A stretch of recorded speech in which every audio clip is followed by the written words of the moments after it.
So we'll jump right into things. To the attendees, thank you so much for joining us.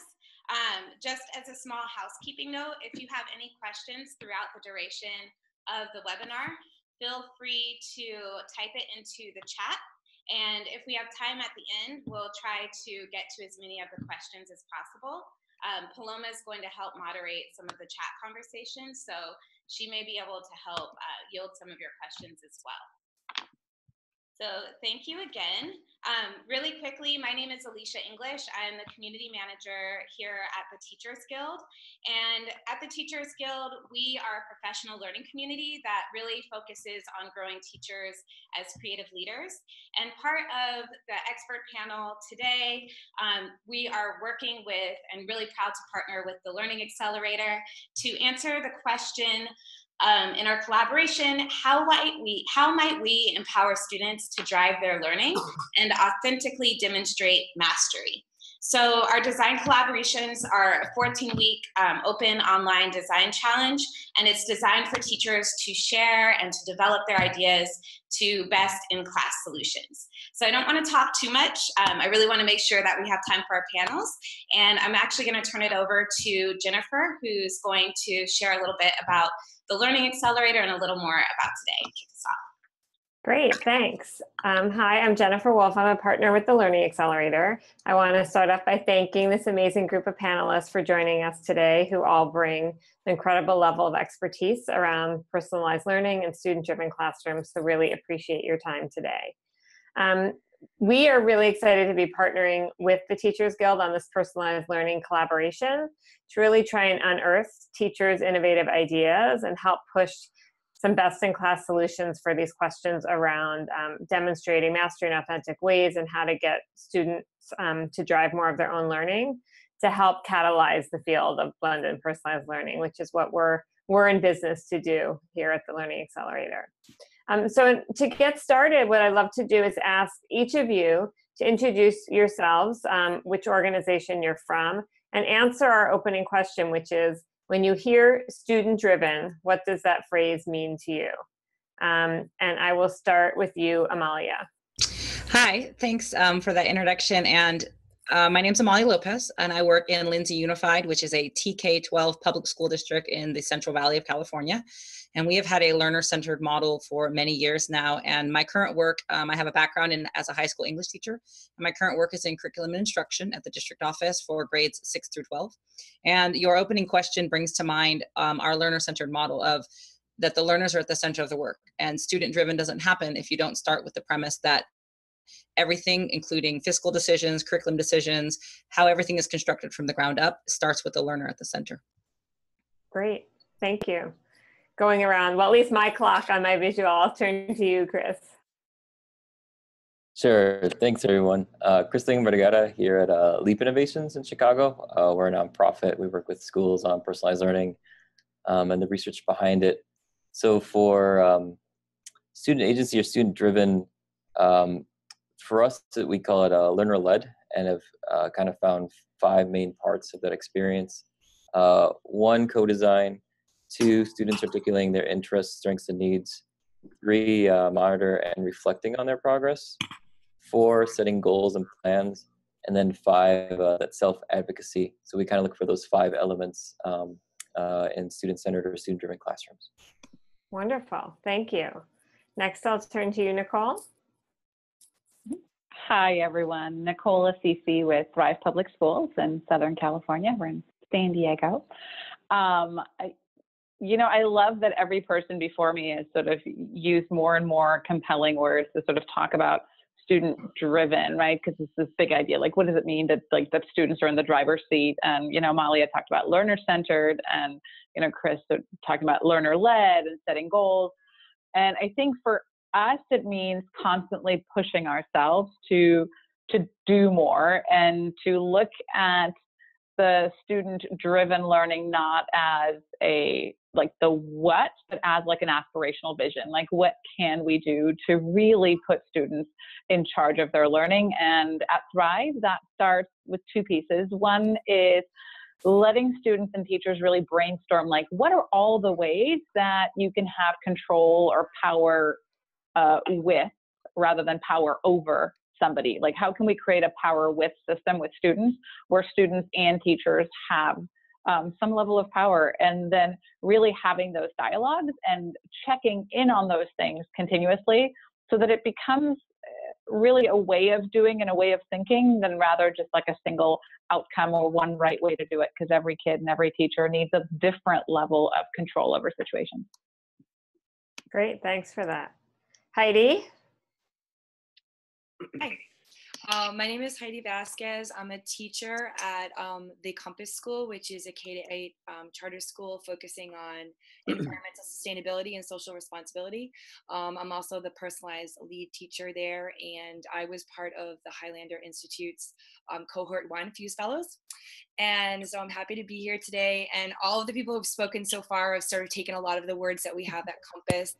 I think of student-driven in a way that the program is flexible so it can adjust to the student and to the learner rather than requiring that learner to fit within a rigid system, that it can be flexible and designed to the unique needs of that child, and that child can have a voice. The Power With really spoke to me as well. Great, thank you. And last but not least, Jinsu. Yeah, so of course I have the hard task of going last, but everyone says all these wonderful things already about it. My name is Jinsu Ha. I'm the Executive Director of Personalized Learning at Distinctive Schools, and we have schools in the Midwest. And I think that student-driven, I know sometimes it can be, I think some people immediately get like nervous when they hear it because they think of like chaos and kids just kind of running around the room and picking whatever they do. But I think at Distinctive Schools, I think something that we really think about is making sure that students are aware of who they are and who they are as learners and why they're learning and really driving that learning, and that teachers are honoring that as well. So I think a lot about our learner profiles work, where students are constantly reflecting on their learning and also then being able to use that information, like Chris mentioned, to advocate for themselves, but then also be aware of like, these are areas that I need to develop in, these are my interests, and here's where my passions are. And I think making sure that it's not, you are learning this because the teacher is telling you, but even if the teacher is telling you this is something that we're going to learn today, being able to react and say, this is where I'm at here, and here's how I'm reflecting on it, and here's how I can make a pathway to learn with it in partnership with the teacher, and the teacher's role is to kind of facilitate that. Awesome. Thank you all for your great first answers and for introducing yourselves. I'm going to turn it back over to you, Alicia, for the next question. Thank you. So I actually think a lot of you touched on this in what you just said in your introductions, but our first question is, why might we want students to really drive their learning and to authentically demonstrate mastery? And how would you see this supporting students' outcomes? And if anyone can jump in, but I think Heidi and Nicole, if you have any ideas around this, be awesome. Okay, well, I can sort of put my thoughts in first. I think that a big reason to do this is to take the learning process so it's not passive anymore. It's not something that's being done to them, that they're sort of an active role in that. I think that learning growth, we want to demystify that idea for students so that they see this as a process that is transparent, that it's a concrete progression of figuring out where they're at, where do they want to be, and how to get there. And if that process is demystified, it's transparent, then the student can start to take ownership and, it's their life, and they can start to take control of that and decide who they want to be and where they want to go. Way to launch that, Heidi. I was grappling with your question, Alicia, because I think at Thrive, we just hold two premises is really important, is that, like, one, we want to engage students, and two, that we want to personalize learning. And I think the why to that is, for us, that in California, only 1 out of 4 kindergartners will graduate college. And that's shocking when you think of like a room full of really bright young kids. I have a kid who's entering kindergarten next year, and to think that, like, when you look at a room, only 25% of those kids will make it to and through college, that's really scary.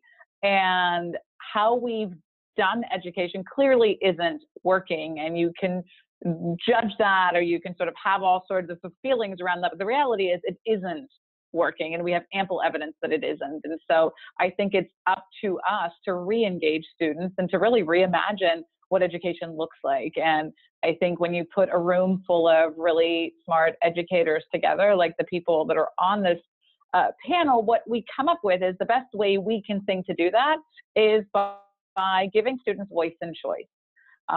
Because in the absence of that, education is going to keep looking the way it looked 100 years ago. And so it goes back to what Jinsu is doing about saying about understanding a deep why and having kids connect to the learning to make it relevant. And then taking that deep why to do what Chris was talking about, which is setting goals. And you know, we at Thrive haven't necessarily figured out the secret sauce around that, but we know this is the right thing to grapple with. And so always excited to talk with other people who are grappling with those same things, because, you know, education needs to change, and who else to do it than the kids, because they're a lot smarter than we often give them credit for, and they have deep insights into what their needs are. Thank you. I think that's really powerful. One thing that stuck was this concept of giving students voice and choice. I just want to leave room for any other panelists that wanted to respond. I would add that a big part of the why, and this is, I speak from experience from having been in Lindsay when we transformed our model and we got rid of the old grading system and we brought the new one in. One of our biggest whys came from the community. Is the stakeholders that really had the voice in the why was our community about what do they want their graduates to look like. Because the idea, and I like Nicole's point about California statistic particularly, where you start to see less and less learners graduating from high school and you see apathy start to fall off right around 4th grade. We asked our community what they want their graduates to look like and how we were going to make that happen. And the model we built, which is learner-centered, which focuses on mastery and personalization, comes from the fact that the community told us, this is what we want our kids to have access to in your schools. And we had to reshape it around that, because that was the voice of the parents, that was the voice of the community members. And so that, I think a part of us for the why comes from, is it really reflecting the entire community that you serve? Thank you. And I'm actually going to turn it back over to Jennifer, who's going to address the next question. Okay, great, thanks. So the next question is also focusing around mastery and gets at what should mastery look like when it's authentic? What makes it different than maybe some of the traditional ways where we tried to assess students? And I'm going to specifically ask that to Amalia and Jinsu, but others, of course, feel free to jump in. Jinsu, would you like to start or would you like me to? I can start. That's not a problem.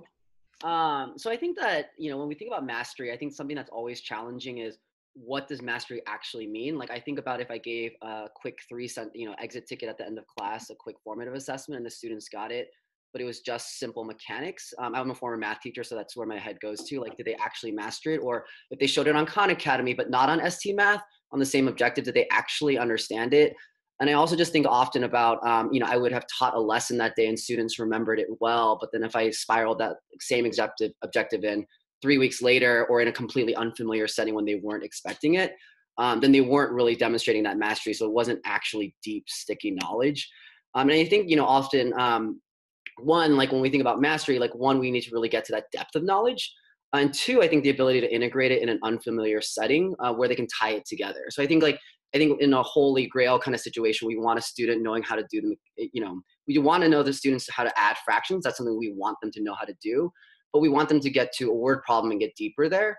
But on top of that, we really want them to get to, like, super far along a collaborative project where they're solving a community-based problem, where they're integrating multiple problem-solving skills. So it's not just adding fractions at a small level. So I think that's the kind of what we're aspiring to go towards. So like build into, it's always hard to create some kind of projects like that every single day, but can you create small, authentic ways, whether it's through like where students are connecting with each other and collaborating with each other, or connecting it to a larger problem. And also, I think we don't see enough yet of interdisciplinary issues where students are working together and connecting. Because I think sometimes students often think, well, this is math class, so I can only do math in math class. And it's like, well, this is social studies, so I can only do it in social studies. That's just not the way the world works. We're constantly bringing in skills that we're using from all kinds of learning. So how do we make that more intentional? And that's something that I would say is definitely an area of growth at distinctive schools that we're thinking about. And I would build on the idea that Jinsu brought up of one of the key pieces of authenticity inside of mastery is the idea of enduring mastery. because you can have a learner master something for a solid 2-week span, and then 3 weeks can go by and they struggle with it. And so in Lindsay, we've struggled with this ourselves, because we're looking for enduring mastery, but we're also looking for that mastery to be authentic in the way that it's rigorous and it's relevant and it's contextualized, because those skills don't mean anything for our learners if they can't apply them in situations that they co-construct. And very often, and somebody brought it up earlier, we are pushing information at the learners, at the students, and instead we want them to be part of the process. And so authenticity reveals itself when you can go into an environment, and whether the topic is math or English or history or whatever it is, and they can contextualize it and they can connect it to those concepts from enduring mastery, those competencies.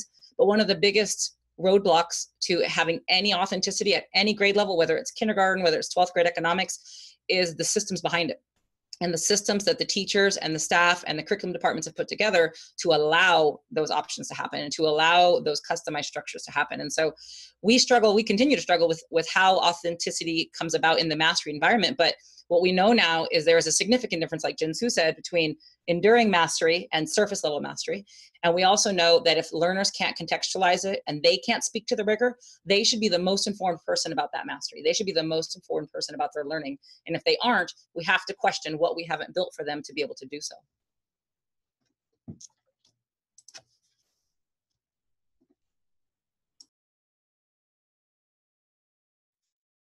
Great, thank you. So the next question that we're going to ask, we hear a lot about personalized learning right now in education, and definitely for the past several years now. And it definitely feels like a topic with increasing interest in the education space. So why do you think that is? And are developing student agency and personalized learning, are these really new concepts? Are they old concepts? And why do you think that is? And I'm going to start by directing the question really at Chris and Nicole. And again, feel free to contribute if anyone else wants to just jump in and build off of it. Chris is so brilliant that I'm going to try to jump the gun so that he doesn't say all the smart things that I want to say. No, obviously they're not new, right? Like we look all the way back to like Dewey 100 and some years ago of what he was saying about, you know, experience-based learning, and Jinsu was sort of hinting at this too around like how do we apply learning, and obviously Amalia was saying similar things around that, but how do we really get kids to apply their learning? And I think it goes back to sort of a misconceived or a split idea of how we define education or learning, right? Is learning about education or instruction? Education by definition is bringing things out from kids, whereas instruction is putting kids into kids. And so what is learning? Is learning bringing things out, or is it putting things in? And I think that's where we've struggled for a really long time. I think more and more with the passing of time and with the opportunity of technology, we have an opportunity to differentiate and really meet kids where they are. Because I remember when I was a first-year teacher, feeling like it was nearly impossible to meet kids where they were, because you have a finite amount of time planning.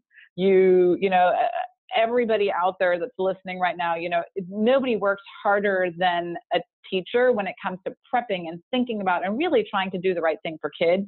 And with technology, I think what's shifting in this dialogue is that we're finally able to do the things that we've always aspired to do, which is meet kids' needs in the best way we can.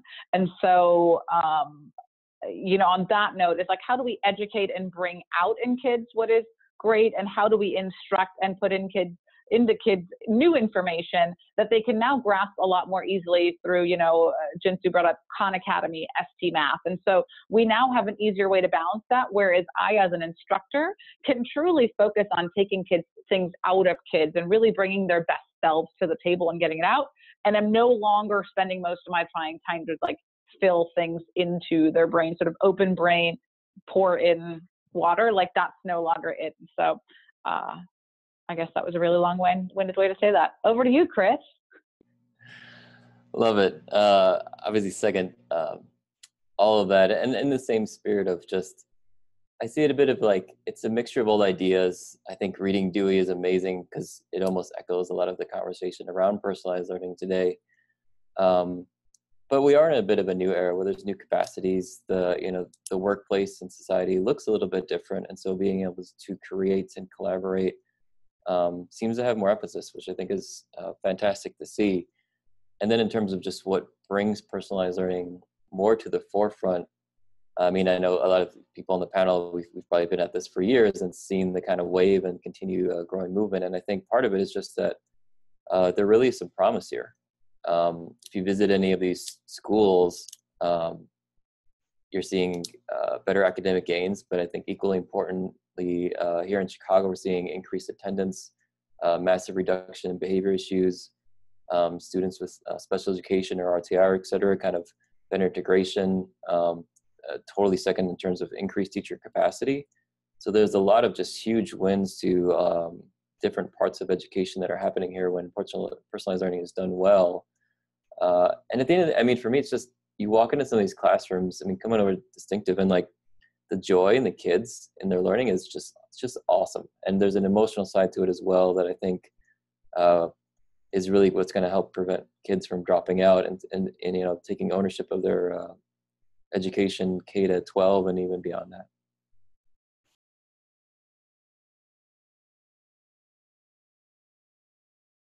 I want to leave space. Is there, thank you so much. Is there anyone else who wanted to contribute to that topic before we transition to the next question? All right, great. So we're going to turn it back over to Jennifer. Okay. I want to just ask about what are some of the key challenges with developing student-driven learners? And I'm going to start that to you, Heidi, and then ask Chris for your thoughts and anyone else. Okay, yeah, so I think that the few things that feel challenging to teachers and that are barriers are often related to mindset and social emotional readiness. So particularly at the elementary level, your students are coming at you or they're coming to you with all different levels and skill sets of sort of readiness and sort of entry points into all the different skills that they need to do, but they're also coming to you with all different readiness levels of being independent and being able to drive their own learning. And so if they have a fixed mindset and, you know, any mistakes or challenge, you know, just brings about anxiety or emotional shutdown, it's hard for that teacher and for that system to work within the classroom. And so, yeah, I see that as particularly at the elementary level where the teachers can be really excited about doing that. But if that groundwork of setting up classroom culture and mindset and attending to the social emotion and needs of your children and creating that culture within the classroom isn't there before you start having kids move at different places or integrate technology, then your students can be frustrated, your teachers can feel discouraged. Yeah, what she said, I mean, Heidi, that was spot on. Exact same train of thought around the mindset around it. And I think to build on it, I mean, I think we consistently see this growth mindset character framing at the beginning of the school year. I'd also build on, I guess it's just top of mind for me, there's a study that we recently shared out around like confidence and independence. And it basically showed, you know, if you like I got a 6-year-old, so first grade, he loves trains. So if you have him go off and like do something regarding trains, he has a high level of confidence there and he can be a pretty solid independent learner. But he, for believe me, doesn't know much about plants. So if you ask him to go and like do a plant project on his own, he's going to just kind of freeze up. And he really is looking for guidance and scaffolding and even direct instruction, which is perfectly fine. I think sometimes you see this swing to an extreme of like full inquiry, full freedom. And we got to realize like even us as adults aren't quite ready for that. It depends on your level of confidence with the subject area. So really being learner focused on like knowing the kids, and if they got a good basis of confidence or background knowledge, great, then you can move in that direction. But if they don't, you really need to acknowledge, like, don't push them harder, but give them those supports. And it goes back to just kind of knowing your kids and kind of where they go in their interests and strengths. I just wanted to add also that I think that students also sometimes come in with a mindset, especially if they're older students, because that's the only schooling that they've known. And I think about for teachers as well. We went to school not in many personalized learning models unless you were in an experimental school. And like I remember when I was doing this shift, and I'm not that much older than some like high school students, like it was a hard shift even just to make, because my entire mindset and vision around what school has always been the same. And so I know for some of our students, even it was kind of investing them in the why, like why are we doing this? And just coming back to that. So it wasn't just, we're going to give you freedom just because you need it and you want it, but really in saying like, we think that this can help you, and like giving you that choice and making sure that they were also invested in that process, because they may also need a mindset shift along with the teachers as well. And I would add that I was, when Heidi was talking about the needs of those skills, like growth mindset and things, but she spoke about social emotional learning and those competencies. And what we learned in retrospect, and Lindsay particularly, was we had established a set of social emotional learning competencies, TK12. And then when we rolled out our learner centered model, we went the other direction. And of course we did what every other school district does, is you focus on the core areas, ELA, math, history, and science. And we realized now 8-9 years in, we did it backwards. And what we should have done was put those social emotional competencies first, like at the center of the work, because they, like Chris said, they engender the other things. They engender the perseverance and the grit. And how does a learner who's not necessarily interested in something have the skill set to go make themselves interested and make it contextualized and do some of the student driven pieces? And we've realized now that those, we call them the lifelong learning standards, those lifelong learning competencies, which come from social and emotional research, like how do you become a civic person? How do you become a culturally aware person? And all the different pieces that make us competent social emotional adults. How do you embed those TK12? And we realize now that we should have put those equally or more important than the core subjects, because that engenders the other subjects, that engenders success in math and ELA and history. And so we've done some work now to put them at the center and make them as important as the core, but we should have done that at the beginning. So there has to be a systemic change also. If the biggest obstacle are those social emotional skills, there has to be a systemic change that values them as much as core subjects. I wanted to jump off of that because I had this aha last Monday. If any of you know Tom Markham, he does PBL training and is a really brilliant guy. So follow him on Twitter. He's good people. But we were talking and I was telling him the importance of social emotional learning, and he pushed back and he said, Nicole, if it were really that important, wouldn't you call it something more important? And I thought, what do you mean? And he said, well, in education often we give things these weird terms that don't actually translate to adult skills. Like, do you talk about your teachers as having like social emotional skills, or what language do you use with adults that makes it actually more important and that elevates it? And he and I had this great conversations about if any of you have read Strength 2.0 or you've done strength training, it's like a real adult transferable language that companies use, right? Companies do Strength 2.0 training. And what would happen if we actually use that same language in this framework of strength and building student strength, rather than calling it, non-cognitive skills or mesh? Like, what in the world is mesh? Like, nobody outside of education ever knows what I'm talking about. And so how do we actually use language that translates so that kids can go out in the world and not go people like, I have these social emotional learning skills, but like, hey, I have strengths and these are my strengths. I am a connector, I'm strategic, I am, whatever those strengths skills are. So Amalia, absolutely agree with you, and had this like aha that reminded you of what you were saying, which is like, how do we elevate SEL to be a real thing the way it is in our own work to help kids reflect on their actual strengths and their career readiness in a real and translatable way?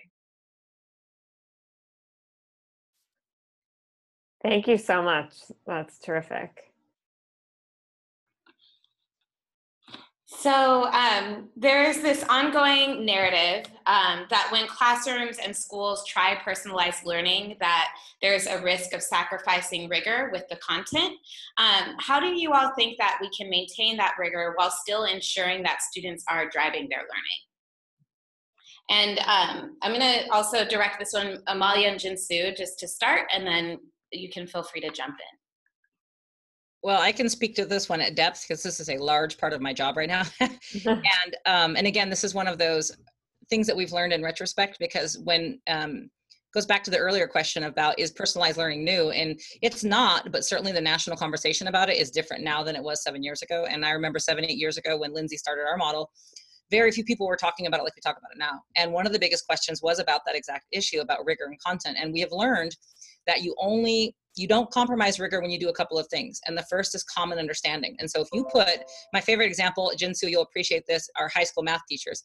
Because if you put 5 high school math teachers in a room, they will all argue about the same standard, about what it means, about what you're supposed to teach learners, about how deep you're supposed to go. And so that's where some of this rigor issue comes off the wheels already, is that if you have 5 high school math teachers, and I taught English and I was the department head, so I had 5 freshman English teachers and it was the same issue. If you have 5 teachers, 5 educators who can't agree on rigor, it's going to get communicated different to all the different kids. And it's going to get communicated in the different periods. And what happens is that lack of kind of constancy becomes a lack of transparency. And basically it ends up being that nobody knows what the rigor is, let alone the teachers, let alone the learners. And so we have learned that it starts with common understandings of rigor. And that means you have to write progressions, and you have to have, what is the mastery here? What is the foundational knowledge that leads to that mastery? What goes beyond mastery? And we do ours in levels of level 2, 3, and 4, with 3 being the mastery. But we have those now for TK-12 in every subject. And developing that work takes a massive amount of investment and time, and you have to honor the educators' voices who are experts in those. I am not a 4th grade expert. We want 4th grade teachers to really work and unpack that rigor.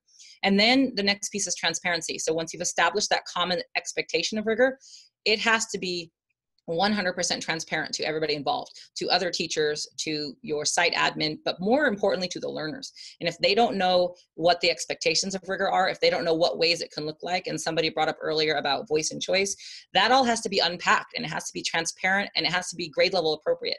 If I was teaching 2nd and 3rd grade, I would have rubric walls. I taught high school English, I had rubric walls, so that when learners wanted to see what rigor looked like and what it should look like, and when they had questions about it, they had a visual to go to. And so you can't have that kind of transparency, though, if you don't back up and do the work of, do we all agree what the rigor is? And it's only going to happen with common understandings. And we have just learned that the hard way, but now we are so much further along because we have come to that understanding. So I'm just going to build off of that because that was an awesome thing. But I think one reason why a lot of people associate this like lack of rigor or depth of learning with personalized learning is I think that sometimes it gets a bad rap because I think people think of it, people working on personalized learning pathways, oftentimes on online programs. I think there's definitely a role for technology. But going back to earlier, like if I go through Khan Academy and master every 3rd grade skill, am I really ready for 4th grade math? Like probably not.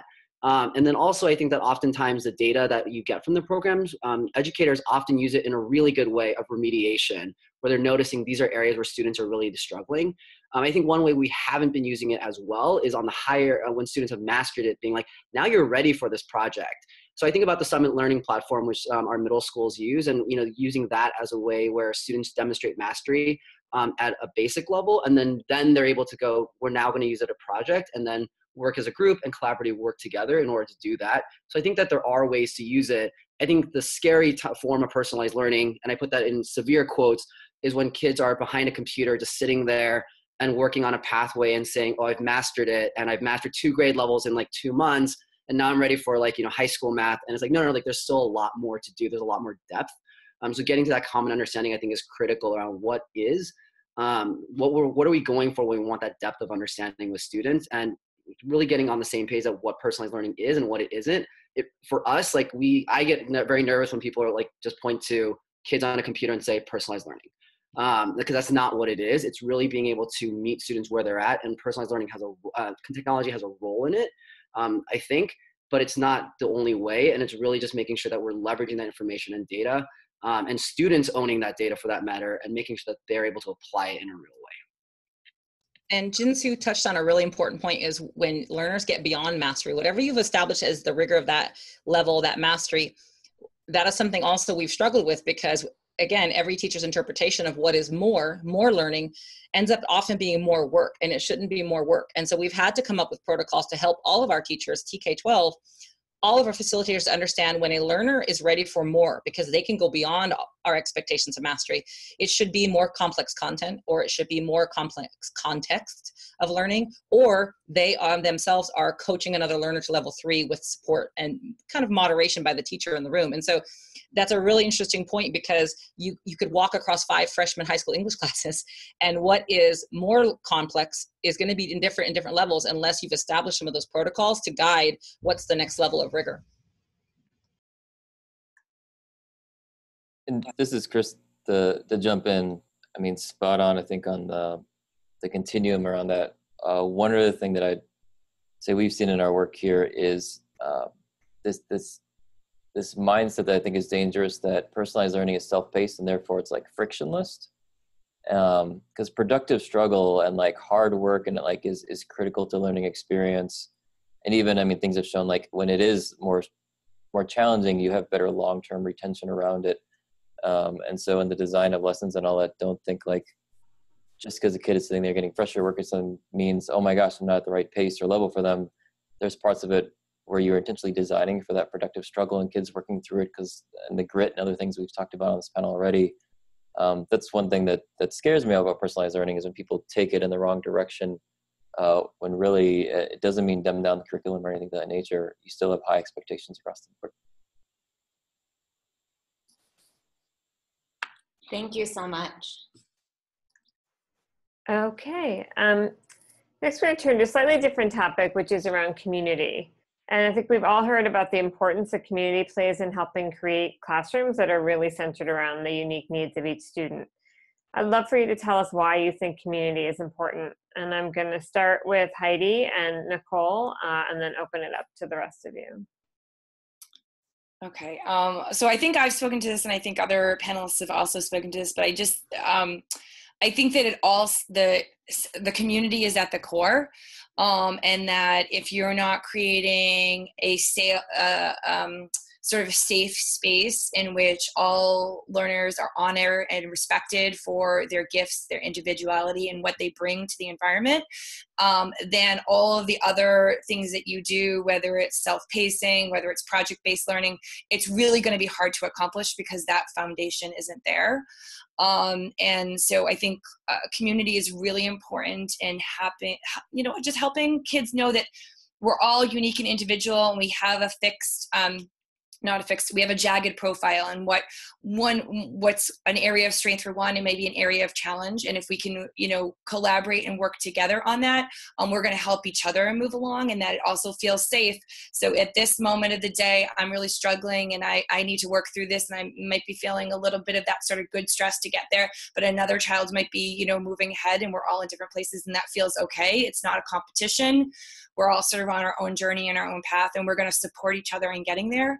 And, with the mindset and collaboration and all of those skills, so that they, it's just a safe place of joy and happiness that they're supporting each other. And that goes for the kids in their experience, but also for the teachers, that, teachers having that they have their passion projects and they're able to enter at their own pace. And, so it's a joyful experience for everyone involved, all the, everybody within that community, adults and children. Heidi, I love that you brought up jagged profiles. I'm on like a Todd Rose kick right now. If you have not read if anyone out there listening hasn't read Todd Rose's End of Average, you have to, because it's just sort of mind blowing in terms of how you think about personalizing learning, which I could totally go off on a tangent, and I will not. I'll be on my best behavior. I want to talk and answer the question and talk about community. And so let me take a different approach and talk about what community building looks like at Thrive, in case it's helpful to anyone out there listening. Because at Thrive, we have said that we found that what Amalia found around like community and coming together and building those skills has to be at the center of our experience. And we have committed to training every single teacher extensively on the practice of community building and what that needs to look like. And I've actually found that alignment around community is almost more important than alignment around academics, because we each bring our own spin to how we teach something or how we solve something. Rigor was the last question, what that looks like. We actually thought that the place where we need to be most aligned is around community and what that feels like and looks like, so that that joy is palpable in every classroom with every kid across the campus. And so what we've done is in K through 6, We've teamed up with Responsive Classroom, and all of our teachers, when they're hired, go through a week of responsive classroom training. They have a really great book. If you're just looking for like, what does that even mean? How do I do this? They have a great book around like the first 6 weeks that talks about how do you build the first 6 weeks of school in a way that creates community.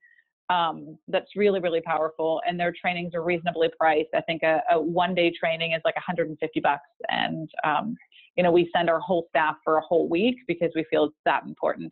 And then for the older students, we've teamed up with the Center for Circle Learning to create open dialogue, because students need to be able to communicate, and not just as a strength and as a skill that they need to learn, but also at Thrive, we're a diverse by design school, which means that our kids come from all over and from so many different backgrounds, that unless we have a way to communicate about our needs, then we really have nothing. And so through the Center for Circle Learning, we've trained all of our staff in really how to facilitate and honor students' voices so that they can come to the table, which really takes us full circle to really the first question that we were talking about when we started this work, which is, helping students understand the why and helping students gain a voice so that they can be in the driver's seat and so that they don't feel so out of control over what's happening to them.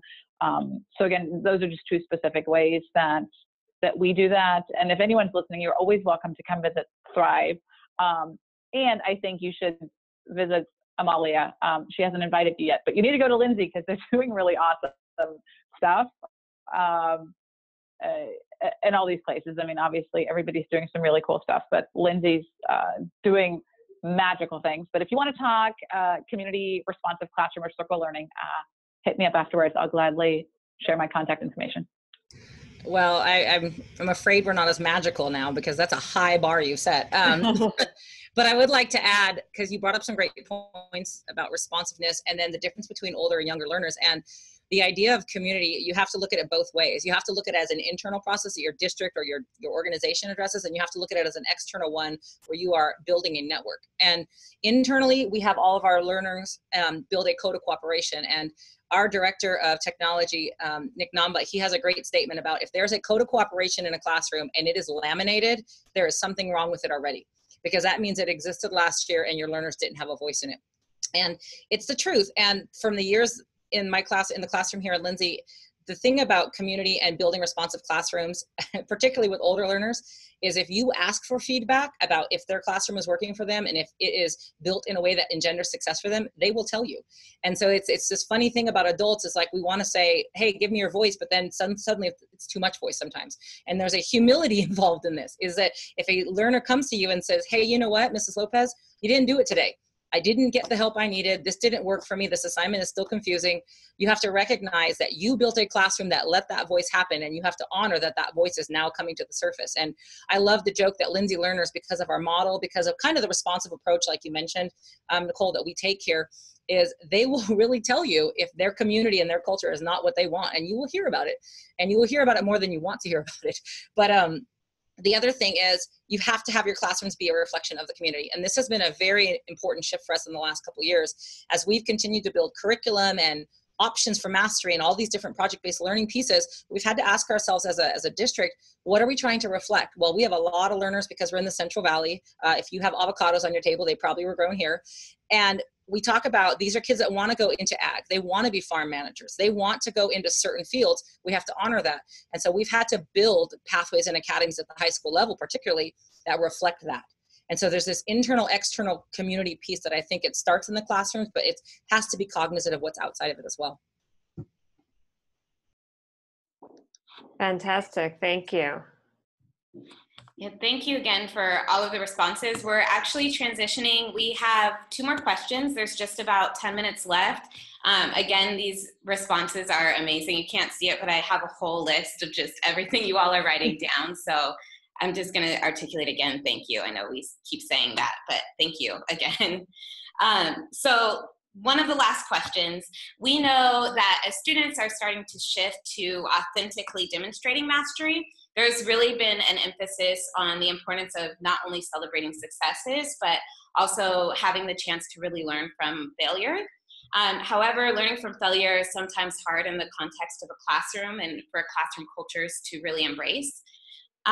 Curious what some of you have seen in that regard and how you have seen teachers really support their students to really view failure rather as a launching opportunity for growth. And that's just an open question for everyone. I'll jump in here really quickly. I think, the failure, absolutely. I think one part of it, of course, is that the teacher has to model it, and we have to show, like, when we failed, like, the lesson didn't go well, kind of what Amalia was saying, like, this lesson didn't go very well and you're hearing it, but also being able to acknowledge it and not dismiss it. And say, I think you're right. I'm going to tweak it in that way. And, and I think being able to say, I internalize it, but also not freak out about it and show the students it's just a natural process of doing it.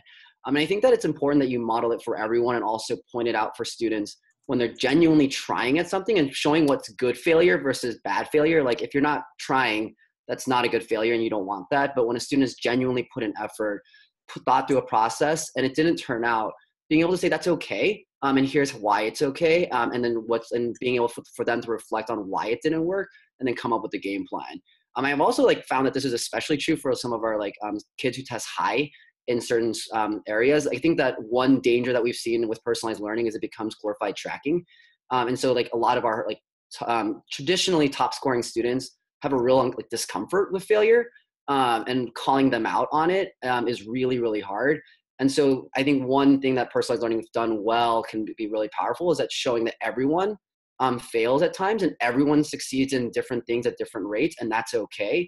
And being able to name that and call that out as a positive and as just it's the way it is versus a fixed thing, like you are a high group, like you're in my blueberry group, and everyone kind of knows the blueberry group's a low group or something like that. I think being able to call out for everyone, whether they're a top 99th percentile scoring kid on a state test or on the other opposite end of the spectrum.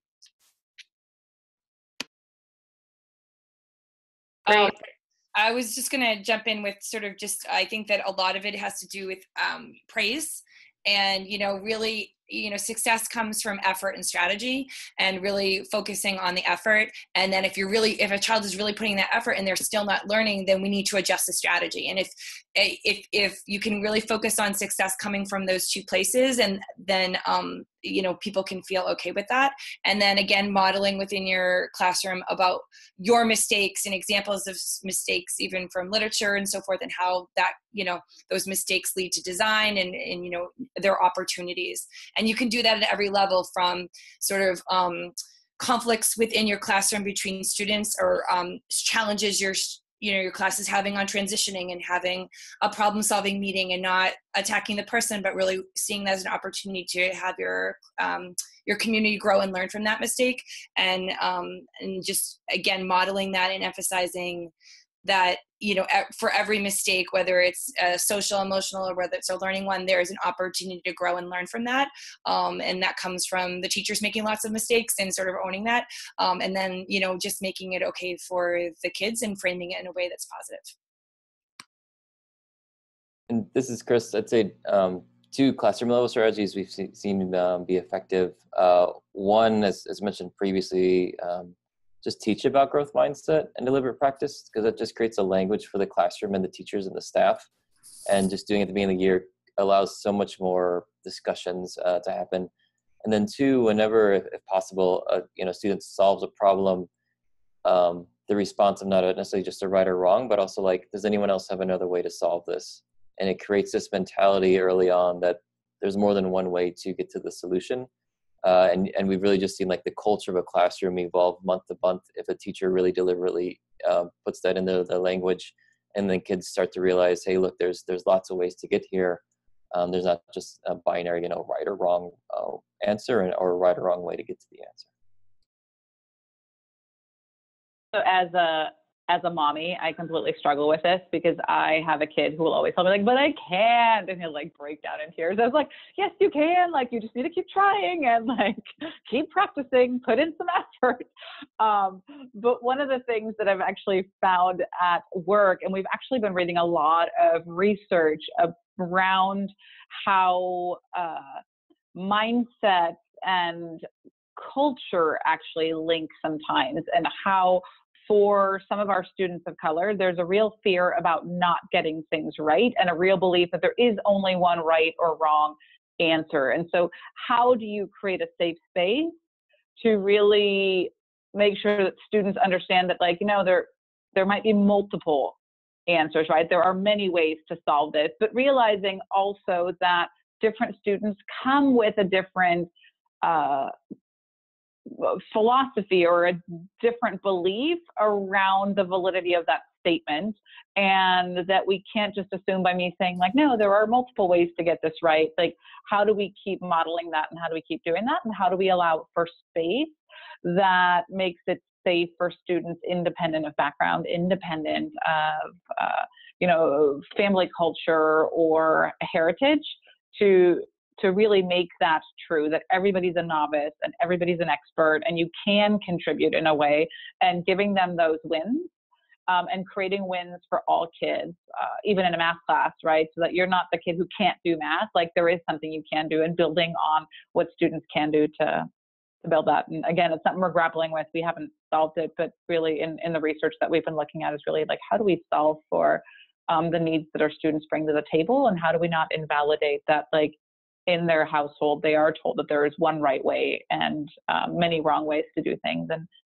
how do we honor heritage and allow students to have this flexible mindset? And again, don't have the answer, but I love that people are asking that question. And I would just add on the end of this, it's about consistency, because all of the answers, particularly when Heidi brought up like the modeling, and I spend a lot of time training new teachers, and I talk about everything is about consistency with your learners, because if you do it for 2 weeks and then you don't do it again, it doesn't matter that you did it for 2 weeks. And this is one of the most important areas where that comes to play, because if you take the mindset that all kids can learn, like just like Nicole said, no matter what, all kids can learn, well, then you have to be consistent in that 100% of the time that you're with those learners.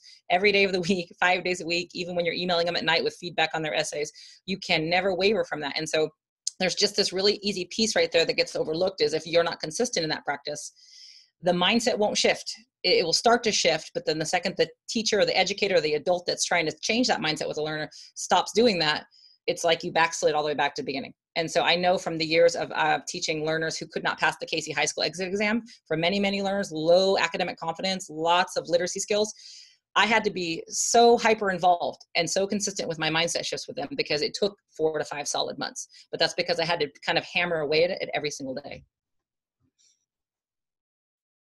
Thank you so much for these wonderful, insightful comments. I want to be mindful of everybody's time. We did have time for one question from the crowd, which is, how do you suggest schools go about creating a common understanding and common language that is so imperative for student-centered learning? And I'll open that up to any of you who want to chime in.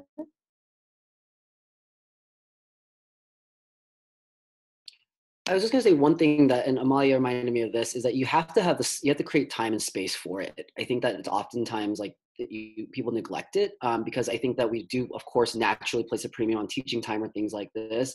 And obviously there's always a million PDs and like required sessions that you have to do, but you have to dedicate time where we can fight and argue and say, no, like as a math teacher, like you're absolutely wrong about that standard. This is what I'm actually going with. You have to build that time in and actually dedicate some time to it. And I would add that the vocabulary is one of the most important parts. And that's certainly been our experience in Lindsay, is that it starts with the vocabulary about instruction, about learner-centeredness, about what success looks like. And that's a huge one, about what defines success, what the measures of success will be. But like Jin-Soo said, it takes time and commitment, but the language is the first thing that has to be centralized. The language has to start about, are we going to call it proficiency? Are we going to call it mastery? Are we going to call it scores of learning? Like, you have to clarify all those pieces before you tackle high school math or 6th grade history and things like that. And so that language, I think, is at the core of the culture shift. And this is Chris, totally agree with Amalia. I think that's spot on. And the two things to keep in mind as you step into this, and we've learned a lot here in Chicago, of one, like, who's at the table? Because there is the power dynamic here. And if you want to shift that power dynamic, you do need to bring to the table and not superficially just ask them, hey, what do you think about this? But have them have equal voice as others. And it's challenging to do if you haven't done that before as a school or community around it. And then two, mean, we've seen this with the community involvement of sometimes parents will come in, being a parent, and they might not have that vocabulary and they'll be at a disadvantage in the conversations. And so you got to educate them so that they can have equal voice around it. And so realize there's probably a lot of people that do want to participate and be part of it. But as you have your group, educating the group is equally as important as discussing and coming to your consensus around it. And I would highly encourage to have student representation there too, so they can really co-design it with you. And it's just an awesome thing to see. I think in some ways, everybody's already touching on this, but in doing this work in education, you know, there has to be a change, there has to be a shift.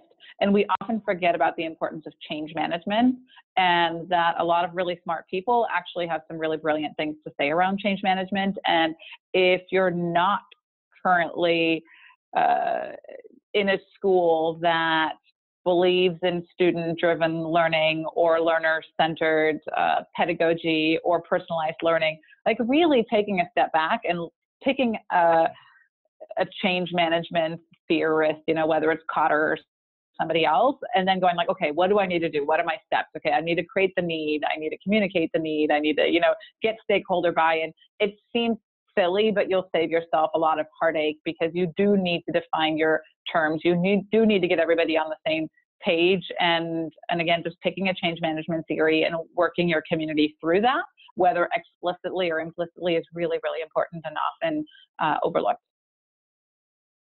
Thank you. That is a great piece of advice to wrap us up. So I just want to say thank you to this wonderful group of panelists. We've been getting feedback on the chat about just how informative this was. So to let everyone know, this will be become an archive recording. We will share it out on social media. We'll also obviously let the panelists have it. And if any of you attendees would like to get that recording directly, you can let us know in the chat. Coming up as part of our 14-week design challenge, we are right now in the empathize phase. So encourage you to visit our page at the Teachers Guild and share some of your thoughts on mastery or artifacts. And on the 27th, next week, we're going to open the ideate phase where educators are, we're going to be opening up the question that Alicia started the conversation with, to educators to share their ideas and artifacts and resources for how we can get students to more of student-driven classrooms and for students to authentically show their mastery. So please engage, help us spread the word. We're really excited about what's going to come out of this collaboration. And thank you again for joining us today. Thanks, everyone. Bye, everyone. It was really great. Thank you. Luck. Bye. Thank you. Thanks, everybody.